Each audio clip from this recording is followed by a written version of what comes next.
రాజకీయాల్లో సంచలనం రేపుతున్న phone tapping case మరో ఊహించని మలుపు తిరిగింది. 2018 ఎన్నికల నుంచే ఈ ఫోన్ ట్యాపింగ్ వ్యవహారం కొనసాగుతోందని తాజా విచారణల్లో స్పష్టమవుతోంది. ఈ కేసులో దర్యాప్తు చేస్తున్న ప్రత్యేక దర్యాప్తు బృందం సిట్కు దీనికి సంబంధించిన కీలక ఆధారాలు కూడా లభించినట్టుగా తెలుస్తోంది. తాజా సమాచారం ప్రకారం ప్రణీత్ రావు నుంచి టాస్క్ ఫోర్స్ డీసీపీ రాధాకిషన్ రావుకు ట్యాపింగ్ వివరాలు దుబ్బాక ఉప ఎన్నికల సమయంలోనూ అలాగే ఫోన్ ట్యాపింగ్ జరిగినట్టు తెలుస్తోంది.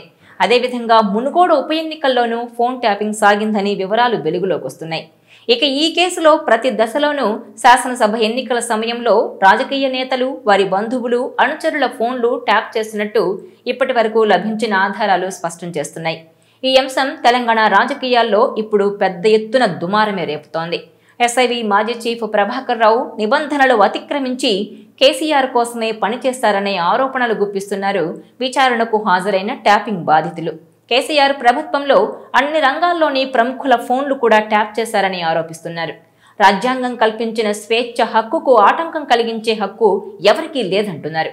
ఇక సంఘ విద్రోహ శక్తులవి కాకుండా నాయకుల ఫోన్లను కేసీఆర్ ప్రభుత్వం ట్యాపింగ్ చేయడం దారుణమని ధ్వజమెత్తారు. తమతో పాటు తమ కుటుంబ సభ్యులు, అనుచరుల ఫోన్లు కూడా ట్యాపింగ్ చేయడం దారుణమని ఆవేదన వ్యక్తం చేస్తున్నారు. తాము ఎవరితో మాట్లాడినా తమ మాటలను విని వారిని బెదిరించేవారని కూడా చెప్పుకొస్తున్నారు. తమ నాయకులకు సంబంధించిన అన్ని సంభాషణలు కూడా వినేవారని అంటున్నారు. ఇదంతా ఎన్నికల్లో గెలిచే దమ్ము లేకే కేసీఆర్ ప్రభుత్వం ఫోన్ ట్యాపింగ్ చేసిందని ధ్వజమెత్తుతున్నారు. ఇక తెలుగు రాష్ట్రాల్లో సంచలనం రేపుతున్న ఫోన్ ట్యాపింగ్ వ్యవహారంలో ఇప్పుడు మరో సంచలన విషయం వెలుగులోకి వచ్చింది.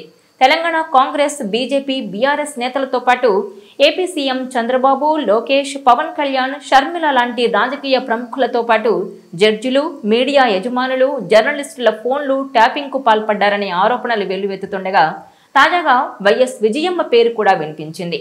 ఆమె ఫోన్ కూడా ట్యాపింగ్కు పాల్పడ్డారని ఇప్పుడు అధికారులు లేటెస్ట్గా గుర్తించారు. ఆమె కుమార్తె వైఎస్ షర్మిల ఫోన్తో పాటు విజయమ్మ ఫోన్ కూడా ట్యాపింగ్కు పాల్పడ్డారని తేలింది.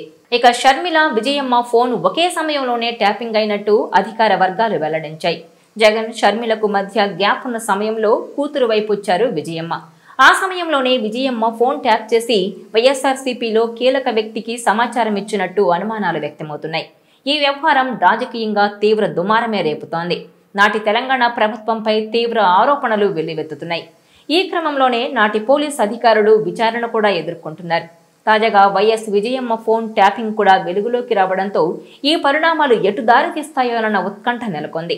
ఇదిలా ఉంటే తెలంగాణలో ఒక్క కేసీఆర్, కేటీఆర్ తప్ప కవిత సహా దాదాపు ప్రముఖ నేతలందరి ఫోన్లు ట్యాప్ అయ్యాయని ఆరోపణలు వస్తున్న వేళ ఇటు కేటీఆర్ భార్య శైలిమ, అటు కవిత భర్త అనిల్ ఫోన్ల సంగతేంటి, వారి ఫోన్లపై కూడా నిఘా పెట్టారా అన్న అనుమానాలు కూడా వస్తున్నాయి. ఈ వీడియో మీకు నచ్చినట్లయితే please share, like and subscribe R24 Telugu.